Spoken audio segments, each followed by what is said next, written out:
નમસ્કાર મિત્રો, હું જગદીશ પટેલ. મારા વિડીયોમાં આપનું સ્વાગત છે. મિત્રો, આ સાથે ધોરણ 12 ભૂગોળ પાઠ 2 માનવ વસ્તીનો ચોથો ભાગ રજૂ કરી રહ્યો છું. દોસ્તો, જો ભૂગોળમાં વધુ માર્ક્સ લાવવા હોય તો આપણે પાઠ્યપુસ્તકને સાથે રાખીને તેને અક્ષરશઃ સમજવું જોઈએ. મેં મારા બધા વિડીયોમાં દોસ્તો આખા પુસ્તકની સમજૂતી વર્ણવી છે. બે શબ્દો વચ્ચે કે બે લીટી વચ્ચે જે પાઠ્યપુસ્તકમાં નથી લખાયું ને એ રજૂ કરવાનો અને એ સમજાવવાનો મેં પૂર્ણ પ્રયત્ન કર્યો છે. અને ભૂગોળ વિષયને ખૂબ સરળ શૈલીમાં રજૂ કર્યું છે. મિત્રો, મારા આ બધા વિડીયોની શ્રેણીઓને જો કોન્સન્ટ્રેશન સાથે જોવામાં આવે ને તો તમને ક્લાસરૂમમાં રૂબરૂ ભણ્યા જેટલો અહેસાસ થશે.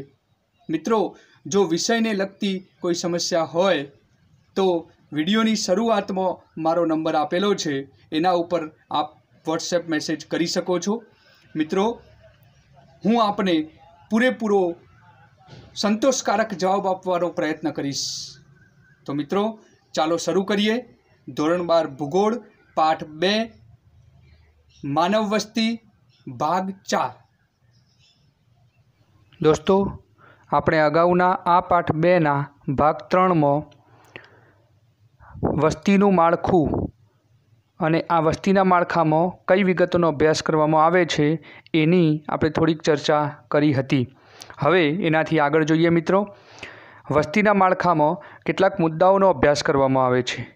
એ જે મુદ્દાઓનો અભ્યાસ કરવામાં આવે છે એ મુદ્દાઓ એ અહીં બતાવેલા છે. મિત્રો, વસ્તીના માળખામાં સ્ત્રી પુરુષ પ્રમાણનો અભ્યાસ કરવામાં આવે છે, ગ્રામીણ વસ્તીનો અભ્યાસ કરવામાં આવે છે, શહેરી વસ્તી, સાક્ષરતા, વય જૂથો, વ્યવસાયિક માળખું, વસ્તીનું વંશીય માળખું, ભાષાકીય માળખું, ધાર્મિક માળખું, આટલા મુદ્દાઓનો અભ્યાસ એ વસ્તીના માળખામાં કરવામાં આવે છે. તો મિત્રો, આપણે આ બધા મુદ્દાઓનો વિગતવાર અભ્યાસ કરીએ આગળની સ્લાઇડ્સની અંદર. શરૂઆત કરીએ આપણે સ્ત્રી પુરુષ પ્રમાણથી. તો મિત્રો, સ્ત્રી પુરુષ પ્રમાણ એટલે જાતિ પ્રમાણ. બંને એક જ શબ્દો છે. મિત્રો, સ્ત્રી પુરુષ પ્રમાણને જાતિ પ્રમાણ તરીકે પણ ઓળખવામાં આવે છે. એની વ્યાખ્યા જોઈએ તો દર 1000 પુરુષોએ સ્ત્રીઓની સંખ્યા જે હોય તેને જાતિ પ્રમાણ કે સ્ત્રી પુરુષ પ્રમાણ કહેવામાં આવે છે. 1000 પુરુષોએ સ્ત્રીઓની સંખ્યા. મિત્રો, વિશ્વમાં સ્ત્રી પુરુષ પ્રમાણ જે છે એ બધે સરખું નથી. નજીવા તફાવત સાથે પુરુષોની સંખ્યા લગભગ ઘણી બધી જગ્યાએ વધારે જોવા મળે છે. અને એના માટે ઘણા બધા પરિબળો, ઘણા બધા કારણો પણ હોય છે કે પુરુષોની સંખ્યા સ્ત્રીઓની સંખ્યા કરતાં કેમ વધારે હોય છે. આપણે એ વસ્તુ પછી જોઈશું. પણ મિત્રો, વિશ્વમાં દર 1000 પુરુષોએ સ્ત્રીઓ 986 છે. આખા વિશ્વની સરેરાશની આ વાત છે. 1000 પુરુષોએ 986 સ્ત્રીઓ છે. એટલે મિત્રો, 14 સ્ત્રીઓ સરખા અથવા તો સ્ત્રી પુરુષ પ્રમાણને સમાન બનાવવામાં 14 સ્ત્રીઓ ખૂટે છે. એટલે આ જે પ્રશ્ન છે એ પ્રશ્ન આખો વૈશ્વિક છે, પણ અમુક દેશોની અંદર આ સમસ્યા બહુ વધારે પ્રમાણમાં વધેલી હોય છે. સ્ત્રી પુરુષનું પ્રમાણ આખા વિશ્વમાં જોઈએ અલગ અલગ દેશોમાં, તો અહીંયા કોષ્ટકમાં બતાવ્યું છે એ પ્રમાણે કે દર 1000 પુરુષોએ સ્ત્રીઓનું પ્રમાણ ઓછું, લગભગ સમાન અને વધારે એ આપેલું છે. અને એની સામે વિશ્વના દેશો બતાવેલા છે. તો આપણે વાત કરીએ તો સૌથી ઓછું સ્ત્રી પુરુષ પ્રમાણ હોય એટલે કે સ્ત્રીઓની સંખ્યા ઓછી હોય અને પુરુષોની સંખ્યા ખૂબ વધારે હોય, આ તફાવત ખૂબ વધારે હોય, એની વાત કરીએ તો એવા વિશ્વના દેશો છે ચીન, ભારત અને ખાડી દેશો. મિત્રો, અહીંયા પ્રિન્ટિંગની અંદર ભૂલ છે. ખાલી દેશો નહીં પણ ખાડી દેશો કે જે ઈરાન, ઈરાક, અરબસ્તાન એ બધા દેશોની અંદર આનો સમાવેશ થાય છે. ત્યારબાદ સુદાન, લિબિયા અને ઇજિપ્ત. આટલા દેશો જે છે કે જ્યાં સ્ત્રી પુરુષ પ્રમાણ જે છે એ બહુ જ ઓછું છે. સ્ત્રી પુરુષ પ્રમાણ લગભગ સમાન હોય એવા કેટલાક દેશો, તો જેમાં પેરુ, ઓસ્ટ્રેલિયા, સ્વીડન અને ઇથોપિયા આ 4 દેશોનો સમાવેશ થાય છે। જ્યારે સ્ત્રી પુરુષ પ્રમાણ કે જાતિ પ્રમાણ વધારે હોય કે જ્યાં પુરુષોની સંખ્યા કરતાં સ્ત્રીઓની સંખ્યા વધુ હોય એવા કેટલાક દેશો છે, તો જેમાં છે કેનેડા, US, મેક્સિકો, દક્ષિણ આફ્રિકા, બ્રાઝિલ, ચીલી અને આર્જેન્ટિના। આટલા દેશોમાં જાતિ પ્રમાણ જે છે એ વધારે જોવા મળે છે। મિત્રો, સરાસરીની કેટલીક વાતો આપણે અહીંયા અભ્યાસ કરીએ તો આપણા દેશમાં પહેલેથી વર્ષોથી પ્રાચીન સમયથી સ્ત્રીઓની જે સંખ્યા છે એ પુરુષોની સંખ્યાની કમ્પેરિઝનમાં ઓછી હોય છે। સ્ત્રીઓની સંખ્યા હંમેશા ભારતમાં પહેલેથી ઓછી રહેલી છે અને આ અસંતુલન જે છે એના પાછળ જવાબદાર કેટલાક પરિબળો છે, 3-4 પરિબળો છે। એમાં પહેલું છે એક તો બાળકીઓનો ઊંચો મૃત્યુદર। જે દીકરી જન્મે છે એ દીકરી જલ્દી મરી જાય છે અને એના પાછળ કેટલાય કારણો હતા।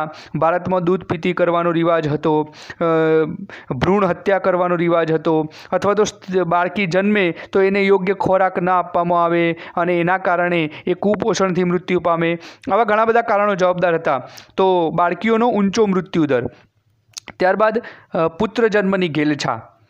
ભારતમાં પહેલેથી દીકરો હશે તો આપણું કુળ તારશે, દીકરો હશે તો આપણી પેઢી આગળ વધારશે, આવી કેટલીક માન્યતાઓ હતી અને એ માન્યતાઓના કારણે પુત્ર જન્મની ઘેલછા જે છે એ પહેલેથી હતી અને એટલા માટે દીકરી જો જન્મે તો એને મારી નાખવામાં આવતી અથવા દીકરી જન્મે તો એને ગમે તે રીતે હેરાન પરેશાન કરવામાં આવતી, એને ધ્યાન રાખવામાં નહોતું આવતું મિત્રો, અને એના કારણે પણ સ્ત્રીઓની સંખ્યા ઓછી હતી। પુત્ર જન્મની ઘેલછાને માટે એક પુત્ર હોય છતાં પણ બીજો પુત્ર, ત્રીજો પુત્ર, ચોથો પુત્ર, 4-4, 5-5 પુત્રો જન્મવા આવતા અને એના કારણે પુત્રોની સંખ્યા, દીકરાઓની સંખ્યા કે પુરુષોની સંખ્યા જે છે એ દેશમાં વધી જતી હતી।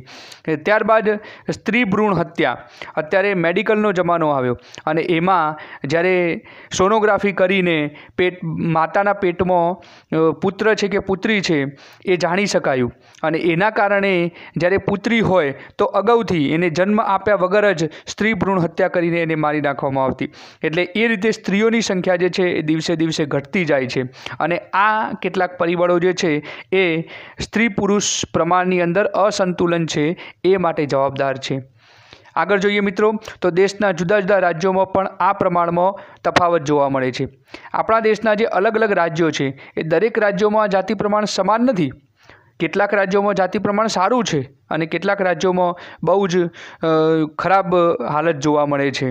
વસ્તી ગણતરી 2001ની જે ગણતરી થઈ એ પ્રમાણે ભારતમાં 1000 પુરુષો દીઠ સ્ત્રીઓનું પ્રમાણ જે હતું એ શહેરી ક્ષેત્રોમાં 926 હતું।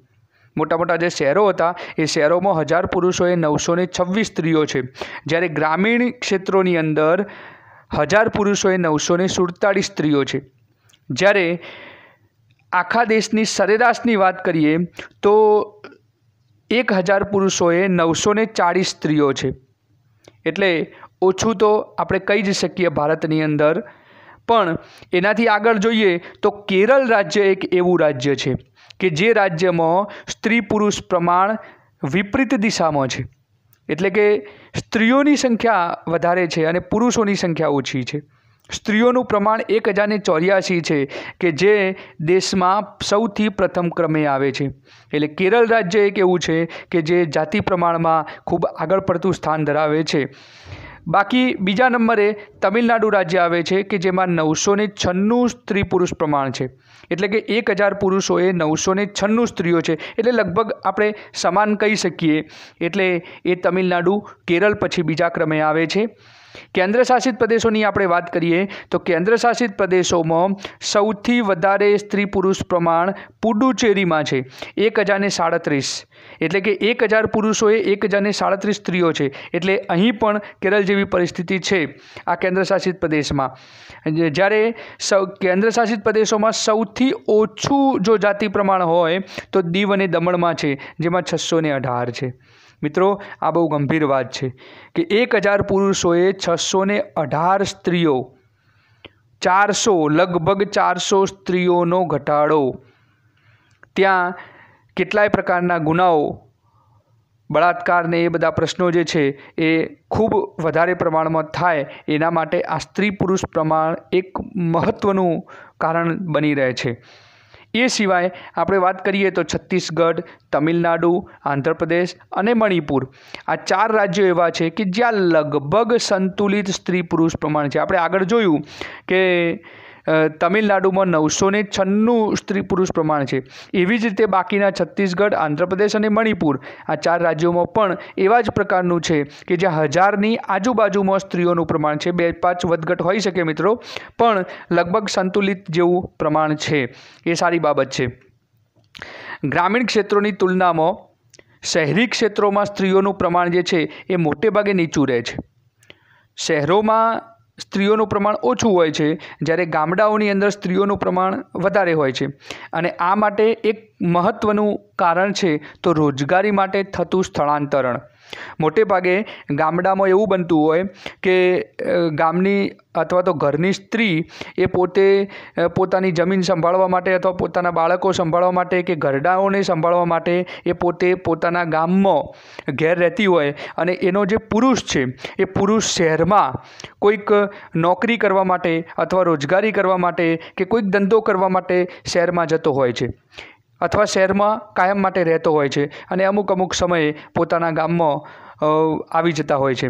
તો એ રીતે શહેરમાં પુરુષોનું પ્રમાણ જે છે એ સરેરાશ વધારે હોય છે, અને સ્ત્રીઓનું પ્રમાણ જે છે એ શહેરમાં ઓછું હોય છે। એના માટે આ રોજગારી માટેનું સ્થળાંતરણ એ પણ એક જવાબદાર પરિબળ છે।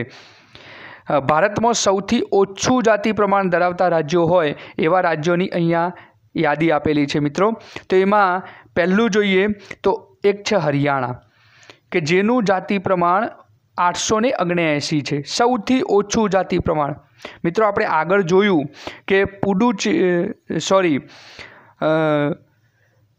દીવ અને દમણ જે હતું એમાં 618 જાતિ પ્રમાણ છે, પણ એ કેન્દ્ર શાસિત પ્રદેશ છે। સૌથી ઓછું જાતિ પ્રમાણ ધરાવતો કેન્દ્ર શાસિત પ્રદેશ, જ્યારે સૌથી ઓછું જાતિ પ્રમાણ ધરાવતું રાજ્ય જો પરીક્ષામાં પૂછાય મિત્રો તો એ હરિયાણા છે, જેનું જાતિ પ્રમાણ 879 છે। ત્યારબાદ એનાથી આગળના રાજ્યમાં આવે છે જમ્મુ કાશ્મીર, જેનું જાતિ પ્રમાણ છે 889। ત્યારબાદ છેલ્લેથી ત્રીજા ક્રમે છે સિક્કિમ, જેનું જાતિ પ્રમાણ છે 890। છેલ્લેથી ચોથા ક્રમે છે પંજાબ, જેનું જાતિ પ્રમાણ છે 895, અને છેલ્લેથી 5મા ક્રમે છે ઉત્તર પ્રદેશ, જેનું જાતિ પ્રમાણ છે 912। મિત્રો આ પ્રમાણે છેલ્લા 5 રાજ્યો જે છે જેનું જાતિ પ્રમાણ અહીંયા આપણે કોષ્ટકમાં રજૂ કર્યું છે। ત્યારબાદ સ્ત્રી પુરુષ પ્રમાણવાળો આપણો મુદ્દો પૂરો થયો, અને એના પછીનો બીજો મુદ્દો વસ્તીના માળખામાં આવે છે ગ્રામીણ વસ્તી। ગ્રામીણ વસ્તી એટલે ગામડું, ગામડાની અંદર રહેતી વસ્તી। આપણું ભારત દેશ તો આપણે ગામડાઓનો દેશ છે એવું કહીએ છીએ, અને ભારતમાં સૌથી વધુ વસ્તી જે છે એ ગામડાઓમાં વસે છે। દેશની કુલ વસ્તીના 68.84% વસ્તી જે છે ને એ મિત્રો ગામડાઓમાં વસે છે, એટલે લગભગ 70%ની આસપાસ, એટલે 30%, 31.16% વસ્તી જે છે એ શહેરોમાં વસે છે। એટલે શહેરોમાં વસ્તીનું પ્રમાણ જે છે એ ગામડા કરતાં ઘણું ઓછું છે। સૌથી વધુ ગ્રામ્ય વસ્તી ધરાવતું રાજ્ય હોય તો હિમાચલ પ્રદેશ છે, કે જેમાં 90.21% વસ્તી વસેલી છે। સૌથી વધુ ગામડા હિમાચલ પ્રદેશમાં આવેલા છે, અને એ સિવાય બિહાર અને અસમ આ બંને રાજ્યો એવા છે કે જેમાં 85% કરતાં વધુ વસ્તી ગ્રામ્ય વસ્તી ધરાવે છે। એટલે હિમાચલ પ્રદેશ પછી બિહાર અને અસમ એ બંને રાજ્યોનો સમાવેશ ગામડાઓ વધારે છે એની અંદર થઈ શકે। એના સિવાય આગળ જોઈએ તો ગોવા, ગુજરાત, હરિયાણા, કર્ણાટક, મહારાષ્ટ્ર આ વગેરે રાજ્યો એવા છે કે જે રાજ્યોમાં ગ્રામ્ય વસ્તીનું પ્રમાણ એ રાષ્ટ્રીય સરેરાશ કરતાં ઓછું છે। આખા દેશની જે સરેરાશ ગામડાઓની છે એના કરતાં 68.84% છે આખા રાષ્ટ્રની, તો એની કમ્પેરિઝનમાં આ રાજ્યોની અંદર જે વસ્તીનું પ્રમાણ છે, ગ્રામીણ વસ્તીનું પ્રમાણ એ ઓછું છે। ત્યારબાદ શહેરી વસ્તીની આપણે વાત કરીએ તો પહેલાંનો જે સમય હતો એ વખતે ગામડાઓનો દેશ ભારત કહેવાતો, પણ હવે દિવસે દિવસે જેમ જેમ સમય વહેતો જાય છે એ પ્રમાણે લોકો શહેરો તરફ દોટ મૂકે છે. શહેરોની અંદર ઉદ્યોગ ધંધાનો વિકાસ થયો, શહેરોની અંદર નોકરીનો વિકાસ થયો, શહેરોની અંદર કેટલીય સુખ સાહેબી અને સગવડોનો વિકાસ થયો છે. એટલે એના કારણે લોકો શહેરો તરફ આકર્ષાય છે અને શહેરીકરણ જે છે એ તીવ્ર ગતિએ થતું જાય છે. ગામડાઓ એક બાજુ ખાલી થતા જાય છે અને શહેરો દિવસે ને દિવસે મોટા બનતા જાય છે. મિત્રો, આપણે જોઈ શકીએ છીએ કે એક શહેર જે આપણા ગુજરાતમાં વાત કરીએ તો અમદાવાદ, આપણા દાદાને પૂછજો કે વર્ષો પહેલાં એ વખતે અમદાવાદ શહેર કેવડું હતું અને આજે મિત્રો કેવડું છે. તો આ જે ફરક પડ્યો છે, શહેર જે મોટું થયું છે, એ આ જ કારણ જવાબદાર છે કે શહેરીકરણ જે છે એ દિવસે દિવસે વધતું જાય છે. ગામડામાંથી લોકો શહેરો તરફ જઈ રહ્યા છે અને એના કારણે આ જે શહેરીકરણનો દર છે એ દેશના દરેક ભાગોમાં એક સમાન નથી. આપણે જોયું ને મિત્રો કે હિમાચલ પ્રદેશમાં ઘણી બધી વસ્તી ગામડાઓમાં રહે છે, પણ એની કમ્પેરિઝનમાં બીજા કેટલાક રાજ્યો એવા છે કે જ્યાં રાષ્ટ્રીય સરેરાશ કરતાં પણ ઓછું છે, તો એ શહેરીકરણ ત્યાં વધારે છે. છેલ્લી સદી દરમિયાન છેલ્લા 100 વર્ષોમાં આ જે શહેરીકરણ છે એનો દર 11 ગણો વધ્યો છે. 11 ગણી વસ્તી શહેરોમાં ચાલી ગઈ છે અને આ કુલ વસ્તીના વધારા સાથે શહેરી વસ્તીમાં પણ વધારો જોવા મળ્યો. આ જે વધારો થયો શહેરીકરણનો, એના કારણે શહેરી વસ્તીમાં પણ વધારો આપણને જોવા મળે છે. શહેરી વસ્તીની અંદર વાત કરીએ તો ગોવા રાજ્ય એવું છે કે જે સૌથી પ્રથમ ક્રમમાં આવે છે કે જ્યાં 62.17% વસ્તી શહેરી વસ્તી છે. એટલે ગામડાઓ કરતાં શહેરો વધારે છે અને શહેરોમાં વસ્તી પણ ગોવામાં વધારે રહે છે. ત્યારબાદ બીજા ક્રમે રાજ્ય આવતું હોય તો મિઝોરમ છે કે જેમાં 51.51% વસ્તી શહેરી વસ્તી છે. એટલે લગભગ અડધો અડધ કરતાં પણ વધારે વસ્તી જે છે એ શહેરોમાં રહે છે. ત્યારબાદ મહારાષ્ટ્ર, ગુજરાત, તમિલનાડુ, કર્ણાટક, પંજાબ, હરિયાણા આ રાજ્યો એવા છે કે જે રાજ્યોમાં શહેરીકરણનું જે પ્રમાણ છે એ રાષ્ટ્રીય સરેરાશ કરતાં વધારે છે. આપણે અગાઉના મુદ્દાની અંદર એ વસ્તુ જોઈ હતી કે આ જે રાજ્યો એવા છે કે જે રાજ્યોમાં સરેરાશ ગ્રામીણ વસ્તી કરતાં ઓછી છે, એટલે કે અહીંયા એનાથી ઉલટું કે શહેરીકરણ જે છે એ રાષ્ટ્રીય સરેરાશ કરતાં આ રાજ્યોમાં વધારે છે. એના સિવાય હિમાચલ પ્રદેશ, અસમ, બિહાર, ઉત્તરાખંડ, ત્રિપુરા, રાજસ્થાન આ રાજ્યોમાં ગામડાઓનું પ્રમાણ વધારે છે. એટલે એના કારણે શહેરી વસ્તી જે છે એ રાષ્ટ્રીય સરેરાશ કરતાં પણ ઓછી છે. ત્યારબાદનો આપણે મુદ્દો જોઈએ મિત્રો, સાક્ષરતા. તો સાક્ષરતા જે છે એ ખૂબ જરૂરી છે. સાક્ષરતા એટલે શિક્ષણ, અને કોઈ પણ દેશ કેવી રીતે પ્રગતિ કરશે એના માટે સૌથી પહેલું મને ખૂબ મહત્ત્વનું પરિબળ હોય તો તે સાક્ષરતા છે. સાક્ષરતાનો જે આંક છે એ જ પ્રગતિનું સૂચક મનાય છે, કારણ કે કોઈપણ દેશની પ્રગતિ એ સાક્ષરતાના આધારે થશે. શિક્ષણ વધશે તો દ્વિતીયક, તૃતીયક અને ચતુર્થક પ્રવૃત્તિઓ વધશે અને એ બધી પ્રવૃત્તિઓ વધવાના કારણે દેશ જે છે એ ખૂબ પ્રગતિ કરશે. માનવ વિકાસ પણ સાક્ષરતાની સાથે જોડાયેલો છે, કારણ કે સાક્ષરતા વધશે તો સમજણ વધે છે, બુદ્ધિ વધે છે અને જીવન જીવવાની જે ગુણવત્તા છે એમાં પણ વધારો થાય છે.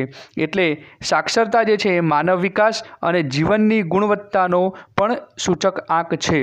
સાક્ષરતાનું જો નીચું પરિબળ હોય, એટલે કે સાક્ષરતાનું પ્રમાણ નીચું હોય તો તે સામાજિક અને વૈજ્ઞાનિક પ્રગતિમાં પણ અવરોધક છે. જ્યાં શિક્ષણનું પ્રમાણ ઓછું છે, અભણતા વધારે છે, ત્યાં વૈજ્ઞાનિક પ્રગતિ પણ ઓછી થવાની છે અને એની સાથે સાથે સમાજ પણ અંધશ્રદ્ધાઓની અંદર કે બીજી કેટલીક કુરિવાજોની અંદર સપડાયેલો રહેશે. જ્યાં શિક્ષણનું પ્રમાણ વધશે, જે સમાજમાં શિક્ષણ વધારે હશે એ સમાજ પણ પ્રગતિ કરશે, કારણ કે એ સમાજમાં અંધશ્રદ્ધાઓનું પ્રમાણ ઘટશે. જે ખોટા કુરિવાજો છે એ કુરિવાજો પણ એમાંથી બાકાત થશે અને એના કારણે એ સમાજ જે છે એ પ્રગતિના પંથે વધશે. કોઈ પણ લોકશાહી જે છે એ લોકશાહી ત્યારે જ સફળ થાય જ્યારે એ લોકશાહીમાં સાક્ષરતાનું પ્રમાણ વધે, અને એટલે લોકશાહીમાં સાક્ષરતા જે છે એ નિર્ણાયક પરિબળ તરીકે કામ કરે છે. ભારતમાં વાત કરીએ તો એમાં સાક્ષરતાનો દર જે છે એ 74.04% છે. સરેરાશ ભારતમાં સાક્ષરતાનો દર 74.04% છે અને આ આંકડો જે છે એ 1901ની તુલનામાં 14 ગણો વધ્યો છે।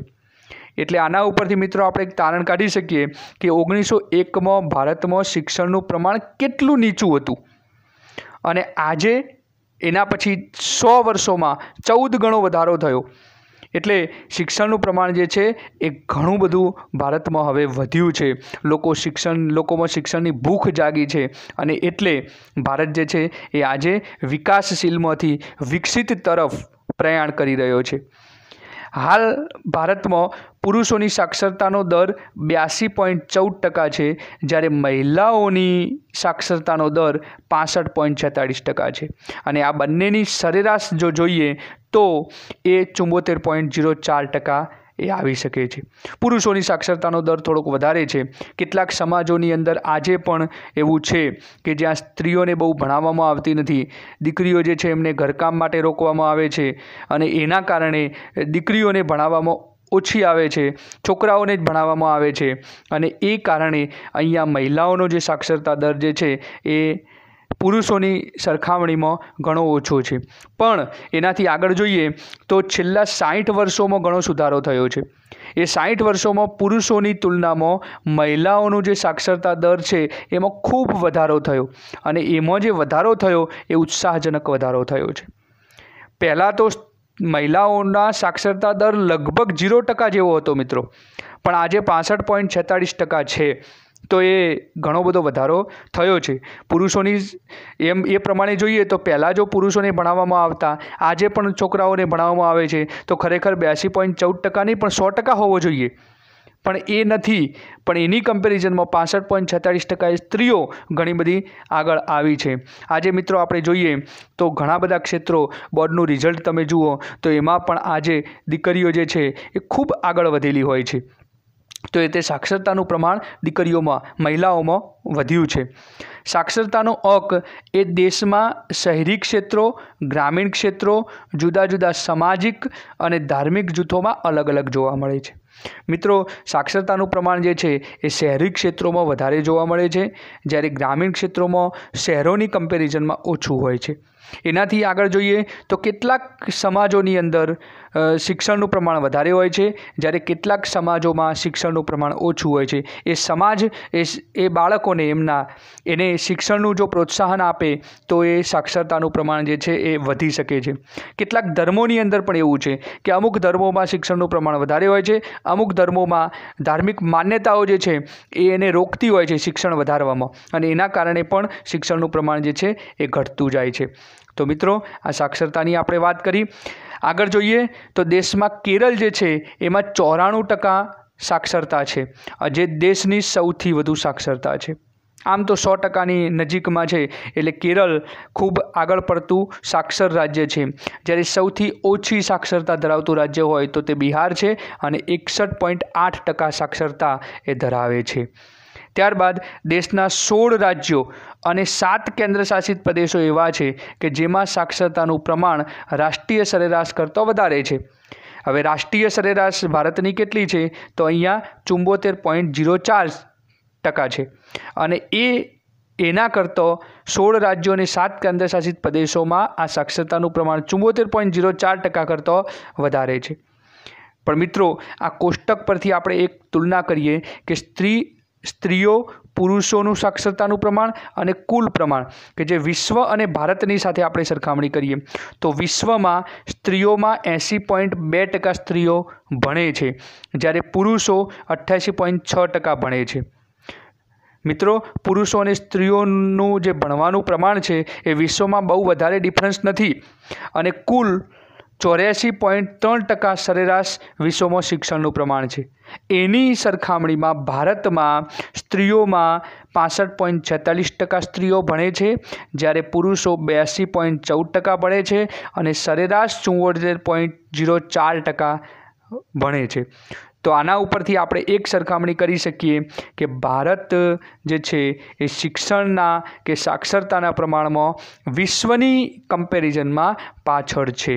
આ જે રિપોર્ટ છે એ UNESCO Institute for Statistics September 2014નો રિપોર્ટ છે અને એ રિપોર્ટના આધારે અહીંયા આપણે વર્ણન કરેલું છે.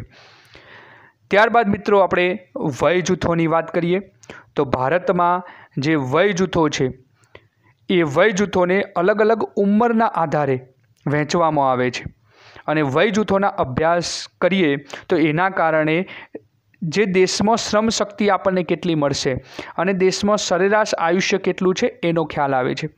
કારણ કે દેશમાં ઉપયોગી માણસોની વાત કરીએ તો એમાં યુવા વર્ગ આવે કે જે 15થી 59 વર્ષનો છે, કે જે દેશમાં કામ કરે છે, કંઈક ઉત્પાદન કરે છે, એટલે પ્રોડક્ટિવ વર્ગ તરીકે એ ઓળખાય છે અને આ પ્રોડક્ટિવ વર્ગ જ દેશને ખૂબ ઉપયોગી હોય છે. બાકીના જે વર્ગો છે એ વર્ગો હાલ પૂરતા વર્તમાન સમયમાં એ ઉપયોગી હોતા નથી.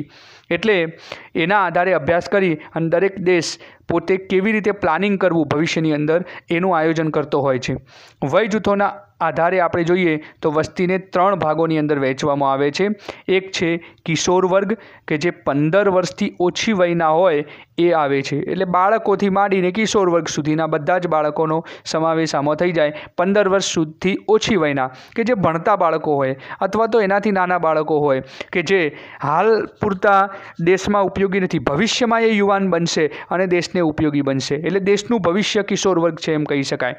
ત્યારબાદ બીજો એક વર્ગ આવે છે યુવા વર્ગ કે જે 15થી 59 વર્ષની વયના છે અને એ વય જે છે આ વય જૂથના માણસો એ દેશમાં ઉપયોગી છે, હાલ વર્તમાનમાં એ કામ કરી રહ્યા છે અને દેશ માટે એ ઘણું બધું ભેગું કરી રહ્યા છીએ, દેશને આગળ લઈ જવામાં એ ધક્કા મારી રહ્યા છીએ એમ કહી શકાય. ત્યારબાદ ત્રીજો એક વર્ગ છે પ્રૌઢ વર્ગ. 60 વર્ષથી વધુ વય ધરાવતા પુરુષો અથવા સ્ત્રીઓ કે જે વૃદ્ધની અંદર આપણે ગણીએ છીએ. હવે એમની ઉંમર થઈ છે અને એના કારણે એ હાલ કોઈ કામ કરી શકતા નથી એવો વર્ગ છે કે જે દેશ માટે હાલ પૂરતો ઉપયોગી નથી એમ કહી શકાય, પણ એમણે દેશને ઘણું બધું જે ફળ છે એમની મહેનતના કારણે એ આપ્યું હોય છે ભૂતકાળની અંદર અને હાલ એ પોતાની અશક્તિના કારણે જે કામ કરી શકતા નથી એવો વર્ગ છે એ પ્રૌઢ વર્ગ છે. આગળ જોઈએ મિત્રો તો 2011ની વસ્તી ગણતરી જે ભારતની અંદર થઈ અને એના પ્રમાણે 29.7% વસ્તી જે છે એ કિશોર વર્ગમાં આવે છે. 29.7% વસ્તી કિશોર વર્ગમાં છે, જ્યારે યુવા વર્ગમાં 64.8% વસ્તી છે અને પ્રૌઢ વર્ગમાં 5.5% છે. એટલે આપણા દેશમાં યુવા વર્ગનું પ્રમાણ સૌથી વધારે છે.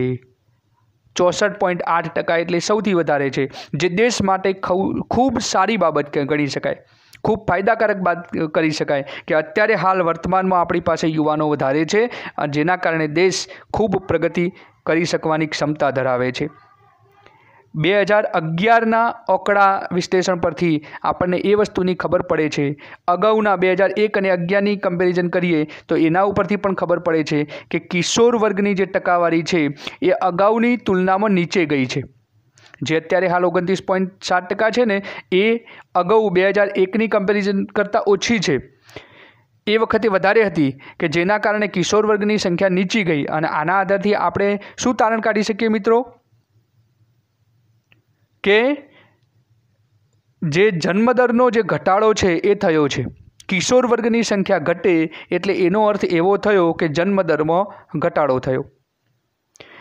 પ્રૌઢ વર્ગ કરતો આગળ જોઈએ મિત્રો તો યુવા વર્ગ જે છે એ યુવા વર્ગ અને એના પછીનો પ્રૌઢ વર્ગ જે ક્રમશઃ એમાં વધારો થતો હોય છે. તો યુવા વર્ગનું પ્રમાણ જે છે એ વધ્યું છે અને સાથે સાથે પ્રૌઢ વર્ગનું પ્રમાણ પણ વધ્યું. પ્રૌઢ વર્ગનું પ્રમાણ વધ્યું એના આધારે આપણે કયું તારણ કાઢી શકીએ તો સરેરાશ આયુષ્ય વધ્યું છે. આ સરેરાશ આયુષ્ય વધે તો સ્વાભાવિક છે કે પ્રૌઢ લોકો જે છે કે જેમનું આમ તો મૃત્યુ થઈ જતું હોય છે ઉંમરના કારણે, પણ એમનું સરેરાશ આયુષ્ય વધે તો જેના કારણે એ લોકો 2-5 વર્ષ વધારે જીવતા હોય છે અને દેશમાં મેડિકલ શાસ્ત્રમાં જે પ્રગતિ થઈ હોય અને બીજું કે એમના ખોરાક કે અથવા તો બીજી કોઈક સુધારા વધારા થયા હોય, દેશ વિકસિત બન્યો હોય, એટલે એના કારણે પ્રૌઢોને કેટલીક સગવડો મળી રહેતી હોય, એટલે એના કારણે એમના મૃત્યુદરમાં ઘટાડો થાય છે. અને એ મૃત્યુદરમાં વૃદ્ધોના મૃત્યુદરમાં ઘટાડો થાય તો સરેરાશ આયુષ્ય વધ્યું છે એમ કહી શકીએ આપણે. તો એ દેશમાં પ્રગતિ વધી છે એમ આપણે ચોક્કસપણે માની શકીએ. શહેરોની તુલનામાં જોઈએ તો ગ્રામીણ ક્ષેત્રોમાં કિશોર વર્ગ અને પ્રૌઢ વર્ગની વસ્તીનું પ્રમાણ વધારે હોય છે. શહેરોમાં યુવા વર્ગનું પ્રમાણ વધારે હોય છે અને ગ્રામીણ ક્ષેત્રની અંદર કિશોર વર્ગ અને પ્રૌઢ વર્ગનું પ્રમાણ વધારે હોય. આનું કારણ શું છે મિત્રો, ખબર છે? તો મૂળ વાત એ છે કે શહેરોમાં યુવાનો જે છે એ કામ કરવા માટે જાય છે, નોકરી કરવા માટે જાય છે, ધંધો કરવા માટે જાય છે, અને એના કારણે શહેરોમાં એમની સંખ્યા વધે છે યુવાનોની. અને કિશોર વર્ગ અથવા તો જે વૃદ્ધો છે એ વૃદ્ધો શહેરોમાં નથી રહેતા હોતા, એમના વતનમાં ગામડાઓમાં રહેતા હોય છે મોટે ભાગે. કોઈ પણ ઉંમરલાયક વ્યક્તિ હોય તો એ ઉંમરલાયક વૃદ્ધ વ્યક્તિ અને એ પોતે ગામડામાં રહેતો હોય છે. એટલે એના કારણે ગામડામાં વૃદ્ધોની સંખ્યા, પ્રૌઢોની સંખ્યા વધારે હોય છે. જ્યારે કિશોર વર્ગ જે છે એ પણ પોતાના અભ્યાસ અર્થે અથવા તો પોતાની માતાની સાથે એ ગામડાઓમાં રહેતા હોય છે અને શહેરોમાં એમનું પ્રમાણ ઓછું હોય છે. જે દેશોમાં નાગરિકોનું જીવન ધોરણ ઊંચું હોય ને એ દેશોમાં પ્રૌઢ વસ્તીનું પ્રમાણ વધારે હોય. આવું શાના આધારે આપણે કહી શકીએ? તો મિત્રો, જે દેશમાં નાગરિકનું જીવન ધોરણ ઊંચું હોય એટલે એને સગવડ સારા પ્રમાણમાં મળતી હોય, એ વ્યક્તિને ખાવા પીવાનું પ્રમાણ જે છે એ પણ યોગ્ય પ્રમાણમાં પૌષ્ટિક ખોરાક મળી રહેતો હોય, મેડિકલ પણ ખૂબ આગળ પડતું હોય એ દેશનું, કે જેના કારણે યોગ્ય પ્રમાણમાં દવાઓ મળી રહેતી હોય, રોગો સામે રક્ષણ મળી રહેતું હોય. એટલે એના કારણે જે વૃદ્ધો છે, જે પ્રૌઢ લોકો છે, એ લોકોનું મૃત્યુ દર જે છે એ બિલકુલ ઘટી જાય છે. પ્રૌઢ લોકોની સરેરાશ ઉંમર વધે છે અને એના કારણે એમની જે વસ્તીનું પ્રમાણ છે એ વધારે હોય છે. તો એ પ્રૌઢ વસ્તીનું જે પ્રમાણ છે એ પ્રમાણ વધે છે. ત્યારબાદ મિત્રો આપણે વાત કરીએ વ્યવસાયિક માળખાની. તો વ્યવસાયિક માળખું જે છે એ ભારતના વ્યવસાયિક માળખાનું આપણે જો અવલોકન કરીએ તો એમાં આપણને એના આર્થિક પછાતપણાનો અંદાજ આવે છે. વ્યવસાયિક માળખું એટલે દેશનું અર્થતંત્ર એના ઉપર આધારિત છે. અને ભારતની આપણે વાત કરીએ, એનો અભ્યાસ કરીએ તો ભારતમાં આર્થિક પછાતપણાનો અંદાજ આવે છે. કેમ? ભારત આર્થિક રીતે બહુ વિશ્વના બીજા દેશોની સરખામણીમાં બહુ વધારે પડતો આગળ ન કહી શકાય મિત્રો. કારણ કે ભારતમાં ખેતી ક્ષેત્રમાંથી રોજગારી મેળવતા લોકો જે છે એ વધારે છે. એટલે ખેતી ક્ષેત્રમાંથી રોજગારી મેળવતા લોકોની સંખ્યા જે છે એ 54.6% છે. દેશની અડધા કરતાં વધુ વસ્તી જે છે ખેતીમાંથી રોજગારી મેળવે છે. એટલે એમાંથી ખેતીમાંથી બહુ વધારે આવક થતી નથી, મધ્યમ પ્રકારની આવક થાય છે. હા, પોતાની રોજગારી મળી રહે છે ખેડૂતોને અને એ લોકો પોતાનું જીવન જીવી શકે છે, ખાવા પીવાની બહુ તકલીફ નથી પડતી. પણ જે દેશમાં વધારે પ્રમાણમાં આવક થવી જોઈએ એ આવક જે છે એ નિકાસથી થાય છે, અથવા તો દ્વિતીયક, તૃતીયક, ચતુર્થક કે પંચમ પ્રવૃત્તિઓ થાય એનાથી થાય છે. અને એ પ્રવૃત્તિ જે છે એ ખેતી ક્ષેત્રના કારણે એમાં ઘટાડો થતો હોય છે. અને એમાંય પાછું જોઈએ તો દેશમાં જે શ્રમ શક્તિ છે એ શ્રમ શક્તિમાં મહિલાઓની ભાગીદારી માત્ર ને માત્ર 23.3% છે. એટલે મહિલાઓ ફક્ત ઘરકામ જ કરે છે. લગભગ 77-78% જે મહિલાઓ છે એ માત્ર ઘરકામ કરે છે. દેશમાં કમાણીની અંદર એમનો ભાગ બહુ ઓછો છે. 23.3% સ્ત્રીઓ જ માત્ર કામ કરે છે, બાકીની સ્ત્રીઓ તો કામ કરતી જ નથી. અને તે પૈકી ખેતીમાં લગભગ 65%થી વધારે મહિલાઓ જોડાયેલી છે. એટલે બીજા કોર્પોરેટ ક્ષેત્ર છે એમાં મહિલાઓનું પ્રમાણ બહુ જ ઓછું છે. એટલે ફક્ત પુરુષો જ કમાય છે એમ આપણે કહી શકીએ. એટલે સ્ત્રીઓની કમાણી દેશ માટે ઉપયોગી બનતી નથી. મહિલાઓનું જે વલણ છે એ મોટે ભાગે પ્રાથમિક ક્ષેત્રની પ્રવૃત્તિઓમાં વધારે જોવા મળે છે. પ્રાથમિક ક્ષેત્રની પ્રવૃત્તિઓ એટલે જે ખેતીની સાથે પશુપાલન, શિકાર અને સંગ્રાહક પ્રવૃત્તિ, આવી બધી પ્રવૃત્તિઓ જે છે એ પ્રવૃત્તિઓમાં પુરુષોની સાથે એ સહભાગી બને છે. પણ એ માર્કેટની અંદર, શહેરોમાં, જે કોર્પોરેટ ક્ષેત્રમાં, ઓફિસોમાં દ્વિતીયક પ્રવૃત્તિમાં, કંપનીઓમાં, એમાં એમનું કામ કરવાનું જે ઈચ્છા શક્તિ જે છે એ બહુ જ ઓછા પ્રમાણમાં છે. એટલે મહિલાઓ એ દ્વિતીયક, તૃતીયક, ચતુર્થક કે પંચમ પ્રવૃત્તિઓમાં બહુ ઉપયોગી બનતી નથી. 2011નો જે વસ્તી ગણતરીનો આંકડો છે એ પ્રમાણે દેશમાં ખેતી ક્ષેત્રોમાં વધેલી જે રોજગારીની પ્રગતિની નિશાની છે. બિન ખેતી ક્ષેત્રોમાં હવે દિવસે દિવસે ભારતમાં પણ બની રહ્યું છે કે સ્ત્રીઓ સાક્ષર બનવા લાગી છે, અને એ સાક્ષર બનવાના કારણે હવે સ્ત્રીઓ સાહસ કરવા લાગી છે કે બિન ખેતી ક્ષેત્રોની અંદર એ પોતે કામ કરવા માટે જાય, અને એના કારણે દેશમાં બિન ખેતી ક્ષેત્રોમાં જે રોજગારીનું પ્રગતિ જે વધી છે એ આપણે કહી શકીએ છીએ. ભારતના વ્યવસાયિક માળખાની અંદર જે પ્રવૃત્તિઓ છે એમાં એને 4 ભાગોની અંદર અહીંયા વહેંચેલી છે. તો પહેલું છે એક ખેતી સાથે જોડાયેલા લોકો, બીજા ખેત મજૂરો કે જેમને પોતાની જમીન નથી પણ ખેતીની અંદર અથવા તો બીજાના ખેતરની અંદર પોતે મજૂરી કામ કરીને પોતાનું પેટીયું રળે છે. ત્યારબાદ ગૃહ ઉદ્યોગ સાથે જોડાયેલા લોકો, અને ચોથો મુદ્દો છે અન્ય વ્યવસાયોમાં રોકાયેલા અથવા તો જોડાયેલા લોકો. આજના સમયમાં ખેતીમાંથી ઘટતું રોજગારીનું પ્રમાણ જે છે, ખેતીમાંથી દિવસે દિવસે રોજગારીનું પ્રમાણ ઘટી રહ્યું છે મિત્રો, અને આનું કારણ મુખ્ય એક જ છે કે ખેતીનું યાંત્રિકીકરણ થઈ રહ્યું છે. ખેતીનું યાંત્રિકીકરણ થયું એટલે ખેતીમાં મશીનરી આવી, યંત્રો આવ્યા, અને એના કારણે મજૂરો જે છે એમનું કામ ઓછું પડવા લાગ્યું, અથવા ઓછા મજૂરથી કામ ચાલી જાય છે, અને એના કારણે એ જે મજૂરો હતા એ અન્ય ક્ષેત્રોમાં જઈ રહ્યા છે.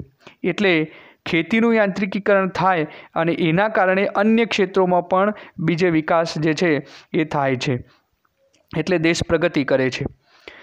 ત્યારબાદ ભારતનું વંશીય માળખું જોઈએ મિત્રો. તો ભારતના વંશીય માળખાની અંદર જે